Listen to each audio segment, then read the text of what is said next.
রাষ্ট্রপ্রধান আর নারী বানায়েন না।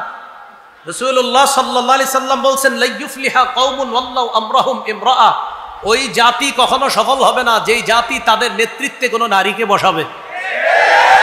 একটু বুঝেন, জানান। বিএনপি, আওয়ামী লীগ, জামাত, জাতীয় পার্টি, ইসলামী আন্দোলন, জাসদ, বাসদ, খেলাফত মজলিস, খেলাফত আন্দোলন, জমিয়ত, যেই দলে করি আমরা সবাই এই ব্যাপারে একমত হতে হবে যে আওয়ামী লীগ, বিএনপি এদেরকেও আমাদের পরামর্শ থাকবে যে প্রধান যাদেরকে ভবিষ্যতে বানাবেন আর নারী চিন্তা করেন না, পুরুষকে বানান। পুরুষ নিয়ে এটা হোক, এটা আলোচনা হোক। কারণ ব্যর্থতার প্রথম ধাপই হলো যে নারী যদি প্রধান হয় সেই জাতি ব্যর্থ হবে, সফল হবে না। এই জন্য আমি শ্রদ্ধার সাথে বলি, বিএনপি যারা তাদেরও হয়তো প্রধান এখন কোনো পুরুষকে তারা বানাবে, এরকমই বোঝা যাচ্ছে। আওয়ামী লীগ যারা, তাদের ভবিষ্যতে রাজনৈতিক অবস্থা কি হবে এটা রাজনৈতিক ব্যক্তিদের ব্যাপার, সেটা আমরা জানি না। কিন্তু আমি বলবো তারা যদি এদেশে রাজনীতি করে, তাদের ভবিষ্যতে যদি তারা রাজনীতি করে, তারাও যেন পুরুষ নিয়ে চিন্তা ভাবনা করে, এটা ভালো হবে। আর আমাদের ইসলামী দল যারা আলহামদুলিল্লাহ সবার প্রধানরা আলহামদুলিল্লাহ সবাই পুরুষ আছে। সবাই কি আছে বলেন? রাষ্ট্রে নামাজ প্রতিষ্ঠিত করার প্রথম দায়িত্ব কার বলেন? পুরুষ রাষ্ট্রপ্রধানের। খুশু খুজুর সাথে নামাজ পড়া, বলেন তো বিশুর সাথে। এবার আমার সাথে একটু বলেন খুশু এর সম্পর্ক কলবের সাথে, খুজু এর সম্পর্ক অঙ্গ প্রত্যঙ্গের সাথে। কলব যদি আল্লাহমুখী হয়ে নামাজ পড়ে এটাকে খুশু বলে, অঙ্গ প্রত্যঙ্গগুলো যদি আল্লাহমুখী হয়ে নামাজ পড়ে এটাকে খুজু বলে। দুইটাকে মিলে খুশু খুজু বলে। তাহলে বলেন তো সবাই, খুশুর সম্পর্ক কার সাথে? খুজুর সম্পর্ক। এখন আপনি আল্লাহু আকবার বলে কলবের দোকানের হিসাব করতেছেন, খুজু হলো, খুশু হলো না। আপনি আল্লাহু আকবার বললেন, অঙ্গ প্রত্যঙ্গ সব আল্লাহমুখী করলেন, কেবলার দিকে করলেন, কিন্তু কলবে আপনি দোকানের হিসাব পাতি চালাইতেছেন, তাহলে খুজু হলো, খুশু হলো না। এই জন্য খুশু খুজু উভয়টার সাথে নামাজ পড়া, এটা নামাজ কায়েম করা। সূরা বাকারার ৪৫ নম্বর আয়াতে আল্লাহ বলেন, ওয়াস্তাঈনু বিস-সাবরি ওয়াস-সালাহ ওয়া ইন্নাহা লাকাবীরাতুন ইল্লা আলাল খাশিঈন। তোমরা ধৈর্যের সাথে নামাজের মাধ্যমে, ধৈর্যের মাধ্যমে সাহায্য প্রার্থনা করো। মনে রাখবা, নামাজ এটা কঠিন, তবে যারা খুশু খুজুর ওয়ালা মুমিন তাদের জন্য নামাজ কঠিন না। খুশু খুজু ওয়ালা ইমানদার যারা, তাদের জন্য নামাজ কঠিন না, তাদের জন্য নামাজ সহজ। এগুলো নামাজ কায়েম দ্বারা ৩ নম্বর উদ্দেশ্য। নামাজ কায়েম দ্বারা ৪ নম্বর উদ্দেশ্য হলো ঘরের সব সদস্যদেরকে নামাজের কথা বলা। সূরা তাহা ১৩২ নম্বর আয়াতে আল্লাহ বলেন, ওয়া'মুর আহলাকা বিস-সালাত ওয়াসতাবির আলাইহা। নবী, আপনি আপনার পরিবারকে নামাজের আদেশ করেন, হুকুম করেন, এবং এটার উপরে আপনি অটল থাকেন নিজেও। তাহলে পরিবারকে নামাজের কথা বলা, এটাও নামাজ কায়েম করা। ৪ নম্বর, এগুলো ৪ নম্বর। ৫ নম্বর উদ্দেশ্য, রাষ্ট্রের প্রতিটা মুসলমান যেন নামাজি হয়ে যায় এই চেষ্টা করা। বলেন রাষ্ট্রীয়ভাবে, বলেন নামাজ প্রতিষ্ঠিত করার প্রধান দায়িত্ব পুরুষ রাষ্ট্রপ্রধানের। বলেন তো, রাষ্ট্রীয়ভাবে নামাজ প্রতিষ্ঠিত করার প্রধান দায়িত্ব কার? আমি শুধু রাষ্ট্রপ্রধান বলি নাই, বলেন পুরুষ রাষ্ট্রপ্রধানের। কার? পুরুষ। কোরআন এটা হিকমতপূর্ণ কিতাব। এই কিতাবের আয়াতগুলো নেককার মানুষ যারা, তাদের জন্য হেদায়েত, তাদের জন্য রহমত। এই জন্য কোরআন তেলাওয়াত করলে আশা করা যায় আল্লাহ তাকে হেদায়েতের উপর রাখবেন। কোরআন অনুযায়ী চললে আশা করা যায় আল্লাহ তাকে হেদায়েতের উপর রাখবেন। সূরা শুরা ৫২ নম্বর আয়াত আল্লাহ তাআলা বলেন, ওয়ালাকিন জাআলনাহু নূরা নাহদি বিহি মান নাশাউ মিন ইবাদিনা। আমি কোরআনকে বানিয়েছি নূর, আলো। কোরআনের মাধ্যমে আমি আমার বান্দাদের মধ্য থেকে যাকে ইচ্ছা তাকেই হেদায়েত দান করি। এজন্য কোরআন হেদায়েত। আবার বলছে কোরআন রহমত। সূরা ইউনূসের 57 নম্বর আয়াতে কথাটা আরো ব্যাপকভাবে আছে। সেখানে আল্লাহ তাআলা বলেছেন কোরআন ওয়াজ, কোরআন আরোগ্য, কোরআন হেদায়েত, কোরআন রহমত। আল্লাহ তাআলা বলেন ইয়া আইয়ুহান নাস قد جاءتكم موعظة من ربكم وشفاء لما في الصدور وهدى ورحمة للمؤمنين। হে মানুষ, তোমাদের কাছে এসেছে তোমাদের রবের পক্ষ থেকে ওয়াজ, মাউইযাতুম মির রাব্বিকুম, তোমাদের রবের পক্ষ থেকে নসিহত ওয়াজ, ওয়া শিফাউল লিমা ফিস সুদূর, এবং এই কোরআন অন্তরের রোগের জন্য আরোগ্য। মন যদি খারাপ থাকে আপনি কোরআন তেলাওয়াত করেন, কিছুক্ষণ পর আপনার মন ভালো হয়ে যাবে। কোরআন তেলাওয়াত করতে যদি না পারেন, কোনো হেফজখানা মাদ্রাসায় গিয়ে 5-10 মিনিট বসে থাকেন ছাত্রদের পাশে, আপনার মন ভালো হয়ে যাবে। ওয়াহুদা, কোরআন হেদায়েত, ওয়া রাহমাতুল লিল মুমিনিন, মুমিনদের জন্য রহমত। তো সূরা লোকমানে আল্লাহ বলতেছেন এগুলো হিকমতপূর্ণ কিতাবের আয়াত, এগুলো হেদায়েত, এগুলো রহমত নেককার মানুষের জন্য। নেককার মানুষের অনেকগুলা বৈশিষ্ট্য এখানে আল্লাহ তাআলা বিশেষভাবে 3টা বৈশিষ্ট্য বলেছেন। 1 নাম্বার, যারা নামাজ কায়েম করে। 2 নাম্বার, যারা যাকাত আদায় করে। 3 নম্বর, যারা আখিরাতে বিশ্বাস স্থাপন করে। প্রথম বৈশিষ্ট্য আল্লাহ তাআলা বলেছেন যারা সালাত কায়েম করে, নামাজ আদায় করে। নামাজ কায়েম করা দ্বারা কি উদ্দেশ্য? প্রথমে মৌলিকভাবে 5টি কথা মনে রাখেন, এরপর আমি বিস্তারিতভাবে বলছি। নামাজ কায়েম করা দ্বারা 1 নাম্বার উদ্দেশ্য হলো আল মুহাফাজাতু আলা শুরুতিস সালাহ। নামাজের পূর্ববর্তী কিছু শর্ত আছে, এই শর্তগুলার প্রতি গুরুত্ব আরোপ করা, এগুলা হলো নামাজ কায়েম করা। নামাজ কায়েম দ্বারা আরেকটা উদ্দেশ্য হলো আল মুহাফাজাতু আলা রুকুই ওয়াস সুজুদ। রুকু সেজদাগুলা গুরুত্ব সহকারে ধীরস্থিরভাবে আদায় করা, এটাও নামাজ কায়েম করা। 3 নাম্বার, নামাজ কায়েম দ্বারা উদ্দেশ্য খুশু খুজুর সাথে নামাজ পড়া। 4 নাম্বার, নামাজ কায়েম বা নামাজ প্রতিষ্ঠিত করার দ্বারা উদ্দেশ্য হলো ঘরের প্রতিটা সদস্য নামাজি হলো কিনা এই চেষ্টা অব্যাহত রাখা। 5 নাম্বার, নামাজ কায়েম করা দ্বারা উদ্দেশ্য হলো ঘরে বাইরে সমাজে রাষ্ট্রে নামাজ প্রতিষ্ঠিত করার চেষ্টা, রাষ্ট্রপ্রধান থেকে শুরু করে সবাই এই চেষ্টা অব্যাহত রাখা, এই হলো নামাজ কায়েম করা। এই মৌলিক 5টি কথা বললাম।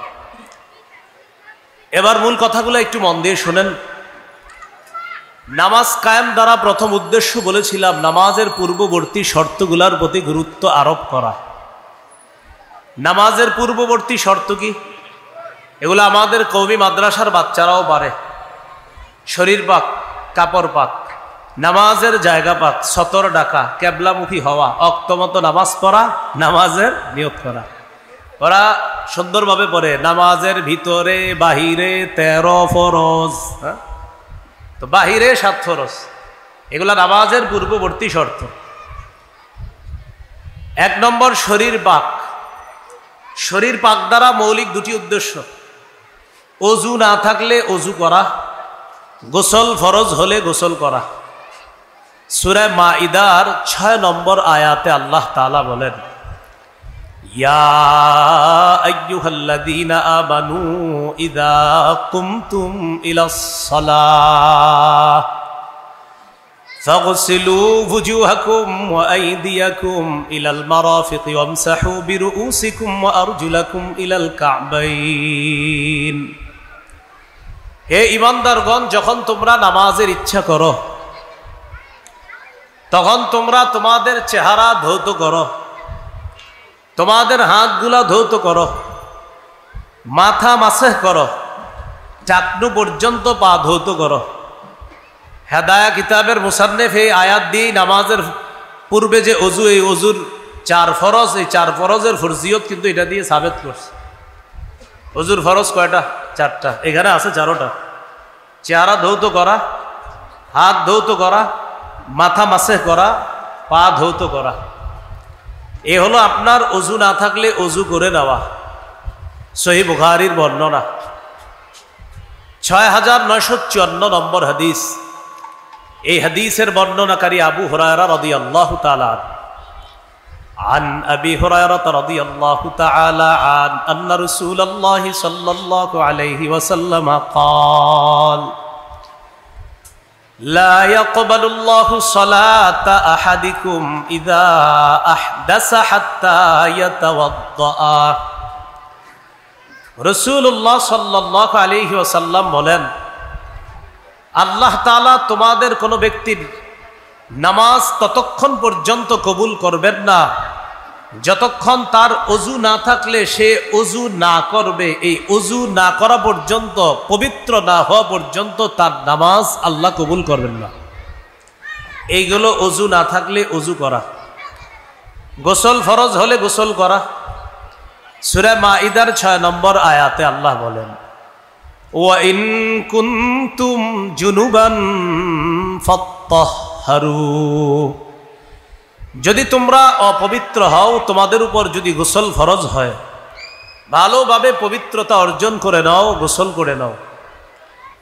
গোসলের 3 ফরজ: ভালোভাবে কুলি করা, নাকে এমনভাবে পানি দেওয়া যেন নাকের ভিতরের নরম অংশ পর্যন্ত পানি পৌঁছে যায়, এই ব্যাপারটা সতর্কভাবে খেয়াল রাখা। মা বোনরা যারা নাকফুল আর কানের দুল পরে, মাঝে মাঝে তারা নাকফুল কানের দুল খুলে রাখে। তারা যখন ফরজ গোসল করবে, তারা চেষ্টা করা ছোট্ট ঝাড়ুর শলা বা এই জাতীয় কিছু দিয়ে নাকের ছিদ্র আর কানের ছিদ্রে একটু এইভাবে নাড়াচাড়া করা, যথাসম্ভব সেখানে যেন একটু পানি পৌঁছানো যায় যদি গোসল ফরজ হয়, চেষ্টা করা। আর হলো সারা শরীর ধৌত করা। এই হলো আপনার শরীর পাক, এটা নামাজের পূর্ববর্তী শর্ত, ফরজ। আরেকটি শর্ত হলো কাপড় পাক। সূরা মুদ্দাসসিরের 4 নম্বর আয়াতে আল্লাহ বলেন, ওয়াসিয়াবাকা ফাতাহহির, নবী আপনি আপনার কাপড়গুলো পবিত্র করেন। সহিহ বুখারীর বর্ণনা 227 নম্বর হাদিস। এক মহিলা রাসূলুল্লাহ সাল্লাল্লাহু আলাইহি সাল্লামের কাছে আসলেন। জাআত ইমরাআতুন ইলান নবী সাল্লাল্লাহু আলাইহি ওয়াসাল্লাম, একজন নারী আল্লাহ রাসূল সাল্লাল্লাহু আলাইহি সাল্লামের কাছে আসলেন। আসার পর বললেন, আরাআইতা ইহদানা তাহিদু ফিস সাওবি ফাকাইফা তাসনাউ ইয়া রাসূলুল্লাহ। হুজুর, আমাদের কোন নারী, তাদের যদি আল্লাহ প্রদত্ত মাসিক যে অসুস্থতার সম্মুখীন তারা হয়, কেউ হাসবো না, শ্রদ্ধার সাথে শুনবো। নারীরা মাসে যে আল্লাহ প্রদত্ত অসুস্থতার সম্মুখীন হয়, এই অসুস্থতার কারণে তাদের যে অপবিত্র একটা জিনিস শরীর থেকে বের হয়, এই অপবিত্র নাপাকি তাদের কাপড়ের মধ্যে লাগলে এই কাপড় তারা কিভাবে পবিত্র করবে? ফাকালা রাসূলুল্লাহ সাল্লাল্লাহু আলাইহি ওয়াসাল্লাম, তাহুত্তুহু সুম্মা তাকরুসুহু বিল মা ওয়া তানদাহুহু। নবীজি বললেন, 1 নাম্বার, ওই নাপাকি যেখানে লাগবে, নাপাকি লাগার পর যদি সেটা শক্ত হয়ে যায় তাহলে প্রথমে ঘষবে। নাপাকির জায়গাটা কি করবে? ঘষবে। সুম্মা তাকরুসুহু বিল মা, এরপর পানি দিয়ে রিগড়িয়ে নিবে। ওয়া তানদাহুহু, এরপর এটা ভালোভাবে ধৌত করবে, শুকাবে। সুম্মা তুসাল্লি ফিহি, এরপর এই কাপড় পবিত্র হবে, সেই পবিত্র কাপড়ে নামাজ পড়বে। হাদিস থেকে আমাদের মূল উদ্দেশ্য হলো কাপড় পবিত্র করা, এটা নামাজের পূর্ববর্তী শর্ত। এই পবিত্রতা অর্জন করা, কাপড় পবিত্র শরীরে এটা রাখা, এটাও নামাজ কায়েম করা, অর্থাৎ পবিত্র কাপড়ে নামাজ পড়া, এটাও নামাজ কায়েম করা। এরপর হলো নামাজের জায়গা পাক। নামাজের জায়গা পাক, এই পৃথিবীর পুরাটা জমিন আমাদের জন্য পবিত্র। সুবহানাল্লাহ। হ্যাঁ, মানুষ এটাকে অপবিত্র বানায়, ওই অপবিত্র মানুষ বানানোর কারণে সেটাকে পবিত্র করতে হয়। সহিহ বুখারীর বর্ণনা 438 নম্বর হাদিস। এই হাদিসে রাসূলুল্লাহ সাল্লাল্লাহু আলাইহি ওয়াসাল্লাম বলেন, উ'তিতু খামসান লাম ইউ'তাহুন্না আহাদুম মিনাল আমবিয়াই ক্বাবলি। রাসূলুল্লাহ সাল্লাল্লাহু আলাইহি সাল্লাম বলেন, আমাকে 5টি জিনিস দেওয়া হয়েছে, আমার পূর্বে কোন নবীকে এই 5টি জিনিস দেওয়া হয় নাই। বলেন তো আমাদের নবীকে স্পেশাল কয়টি জিনিস দেওয়া হয়েছে? 5টি। 1 নম্বর, নুসিরতু বির-রু'বি মাসিরাতা শাহরিন। রাসূলুল্লাহ সাল্লাল্লাহু আলাইহি সাল্লাম বলেন, আমার প্রভাব 1 মাসের দূরত্ব পর্যন্ত আল্লাহ পৌঁছায় দেয়। আমি কোথাও রওনা করব, আমার ব্যাপারে কাফেরদের অন্তরে আলাদা একটা প্রভাব 1 মাসের দূরত্ব থাকলেও আল্লাহ তাদের অন্তরে এই প্রভাব তৈরি করে দেয়। এই একটা। 2 নম্বর, ওয়াজুইলাত লিয়াল আরদু মাসজিদান ওয়া তাহুরা। এই পৃথিবীর পুরা জমিন আমার জন্য সেজদার স্থান বানিয়ে দেওয়া হয়েছে, আমার উম্মতের জন্য সারা পৃথিবীটা সেজদার স্থান বানিয়ে দেওয়া হয়েছে। ওয়া তাহুরা, সারা পৃথিবীর পুরা জমিনটা আমার জন্য, আমার উম্মতের জন্য পবিত্র বানিয়ে দেওয়া হয়েছে। তাহলে শরীর পাক, কাপড় পাক, নামাজের জায়গা পাক, পুরা পৃথিবীটাই পবিত্র। অপবিত্র হলে এটাকে পবিত্র করা। হাদিসটি শেষ করি। 3 নম্বর, ওয়া উহিল্লাত লিয়াল গানাইম। আমার জন্য গনিমতের মাল হালাল করা হয়েছে। অতীতের জাতি জিহাদ করলে যুদ্ধলব্ধ সম্পদ তাদের জন্য বৈধ ছিল না। রাসূলুল্লাহ সাল্লাল্লাহু আলাইহি সাল্লাম বলেন, আমার জন্য গনিমতের মাল, আমার উম্মতের জন্য জিহাদ করার পর যুদ্ধলব্ধ গনিমতের মাল আমার উম্মতের জন্য এটা বৈধ করা দেওয়া হয়েছে। এটা আমার উম্মতের জন্য আল্লাহর পক্ষ থেকে আলাদা স্পেশাল বৈশিষ্ট্য। 4 নাম্বার, ওয়াকানান নাবিয়্যু ইউবাসু ইলা কওমিহি খাসসাতান ওয়া বুইসতু ইলান নাসি কাফা। আমার পূর্বে যত নবী আছে সব নবীকে কোন এলাকার জন্য বিশেষভাবে এক এলাকার জন্য পাঠানো হয়েছে। এমনও হয়েছে একই সময় এক এলাকার নবী একজন, আরেক এলাকার নবী আরেকজন। যেমন ইব্রাহিম নবীর জামানায় ইব্রাহিম নবী এক এলাকার নবী, আরেক এলাকার নবী ছিলেন তার ভাতিজা লূত আলাইহিস সালাতু ওয়াস সালাম। রাসূলুল্লাহ সাল্লাল্লাহু আলাইহি সাল্লাম বলেন, ওয়া বুইসতু ইলান নাসি কাফা। আমাকে গোটা জগতের সমস্ত মানুষের জন্য নবী করে পাঠানো হয়েছে। 5 নাম্বার, ওয়া উতিতু শাফাআ। এই বাংলাটা একটু আমার সাথে বলেন, তাহলে ভালো হয়। বলেন, আমাকে সার্বজনীন সুপারিশ করার ক্ষমতা প্রদান করা হয়েছে। কি বললাম? সার্বজনীন। কারণ সুপারিশ অনেকেই করবে। কিয়ামতের ময়দানে আল্লাহর অনুমতি দেওয়ার পর অনেকেই সুপারিশ করবে, কিন্তু নবীজি সার্বজনীন সুপারিশটা প্রথম করবে। সবাই বিপদে পড়বে, আল্লাহ রাসূলের সুপারিশের মাধ্যমেই এই বিপদ কেটে যাবে। এরপর আল্লাহ বিচার ব্যবস্থা শুরু করবে। এই 5টা বৈশিষ্ট্য রাসূল সাল্লাল্লাহু আলাইহি ওয়াসাল্লামকে দেওয়া হয়েছে। তাহলে গেল শরীর পাক, কাপড় পাক, নামাজের জায়গা পাক। সতর ঢাকা, এটাও নামাজ কায়েম করা। সতর ঢাকতে হবে নামাজের পূর্বে। সূরা আরাফের 31 নম্বর আয়াতে আল্লাহ বলেন, ইয়া বানি আদামা খুযু যিনাতাকুম ইনদা কুল্লি মসজিদ। হে আদম সন্তান, তোমরা প্রত্যেক নামাজের সময় বেশভূষা ধারণ করো, গ্রহণ করো। সুন্দর পোশাক পরিধান করে নামাজ পড়া উচিত। আপনারা যারা গেঞ্জি পরে নামাজ আপনাদের হয়ে যায়, মাসালা নামাজ হয়ে যাবে, কোনো সন্দেহ নাই। কিন্তু দেখেন, আল্লাহর সামনে দাঁড়াইলে আপনি যদি আপনার মেয়ের জামাইয়ের বাড়িতে যান, আপনি কিন্তু এইভাবে হাফ হাতা গেঞ্জি পরে যাবেন না। আপনি আপনার বেয়ের বাড়িতে বেড়াইতে গেলে এরকম একটা হাফ হাতা গেঞ্জি পরে আপনি যাবেন না। কিন্তু আল্লাহর ঘরে আপনি গেলেন, তো সেখানে আপনি তো আরেকটু সুন্দরভাবে যাওয়া উচিত ছিল। বাকি আমার এই বয়ান যেন বদ হজম কারো না হয়। এতদিন যারা হাফ হাতা পরে আসতেন, আপনি আইসেন, এই বয়ানের কারণে আবার নামাজ ছেড়ে দিয়ে না, আইসেন, হাফ হাতা পরেই পড়েন। এমন যেন না হয় যে না আমরা যাবো না, এমন না, আপনি আইসেন। বলছিলাম বেশভূষা ধারণ করা, এইগুলো আপনার সতর ঢাকা। নামাজের পূর্ববর্তী আরেকটা শর্ত কেবলামুখী হওয়া। সূরা বাকারার 149 নম্বর আয়াতে আল্লাহ তাআলা বলেন, ফাওয়াল্লি ওয়াজহাকা শাতরাল মসজিদিল হারাম, আপনি আপনার চেহারাটা মসজিদে হারামের দিকে ফিরান।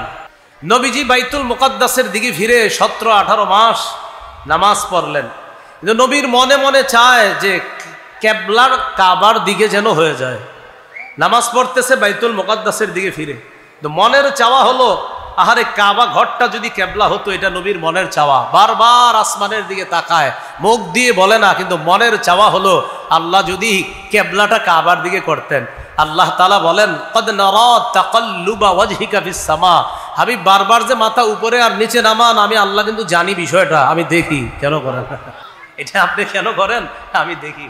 ফালানুওয়াল্লিয়ান্নাকা কিবলাতান তারদাহা, আমি আল্লাহ ওয়াদা করছি আপনার মনে যেই কাবাকে কেবলা চাইতেছেন, অচিরেই আমি আপনাকে সেদিকে আবার কেবলা বানিয়ে নামাজ পড়ার ব্যবস্থা করতেছি।